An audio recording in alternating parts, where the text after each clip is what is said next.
استاد قوموں کے مامار ہوتے ہیں، اور جو قومیں اپنے ماماروں کی قدر نہیں کرتی ایسی قوموں کے نام صفائی ہستی سے مٹ جاتے ہیں۔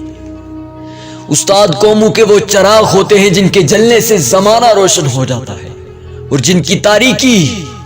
پوری قوم کو جہالت کے اندھیروں میں لے کر ڈوب جاتی ہے۔ ایک استاد جب ایک بچے کی زندگی بدلتا ہے تو دراصل وہ ایک نسل کی زندگی بدل دیتا ہے، اور جب وہی استاد کئی بچوں کی زندگیاں بدلتا ہے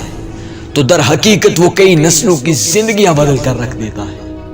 کیونکہ ایک فرد کے ملنے سے نسل بن جاتی ہے، افراد کے ملنے سے نسلیں بن جاتی ہیں، اور نسلوں کے ملنے سے ایک قوم بن جاتی ہے، اور استاد ایک قوم کی تبدیلی کا روح رواں ہوتا ہے۔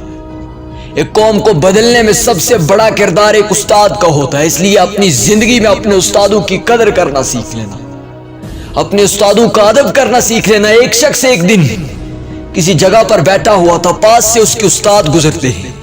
استاد کے ادب میں ان کے پیچھے پیچھے ان کو گھر تک چھوڑنے کے لیے چلا جاتا ہے۔ راستے میں اس کے پاؤں سے اس کی جوتی اتر جاتی ہے، وہ جوتی نہیں پہنتا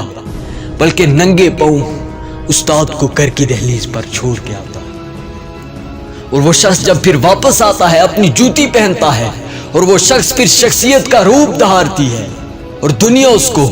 مصور پاکستان لاہور ایک قلندر علامہ محمد اقبال کے نام سے جاننے لگ جاتی ہے۔ جن لوگوں نے اپنے استادوں کا ادب کیا، کامیابی ان سے ملنے کے لیے ترستی ہے۔ اشفاق احمد لکھتے ہیں کہ ایک دن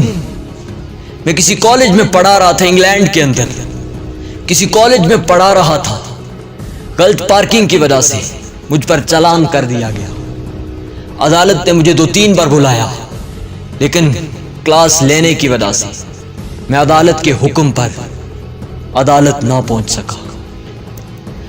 3-4 دن گزر چکے تھے، کچھ لمحات کچھ وقت گزر چکا تھا۔ پولیس خود مجھ کو کالج سے لینے کے لیے آئی، اور جب میں عدالت گیا، عدالت میں جاتا ہوں، جج میرے سامنے بیٹھتے ہیں، وہ کہتے ہیں کہ ایک آپ نے اپنی گاڑی کی غلط پارکنگ کی تھی، اور دوسرا آپ نے عدالت کے حکم کی تعمیل نہیں کی۔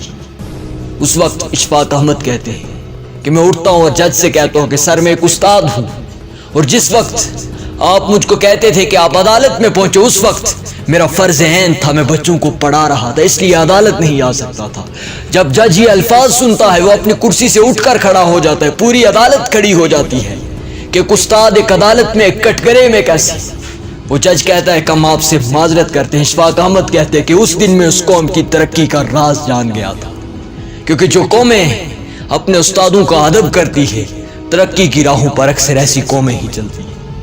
اپنے استادوں کا ادب کرنا سیکھ لینا، کیونکہ استاد ہی ہے جو تمہاری سوچ، نظریے، عقل کو بدل کر رکھ دیتا ہے۔ اگر زندگی میں کچھ بدلنا ہے تو سب سے پہلے اپنے کردار اور انداز کو بدل ڈالنا، سب کچھ اپنے آپ بدل جائے گا۔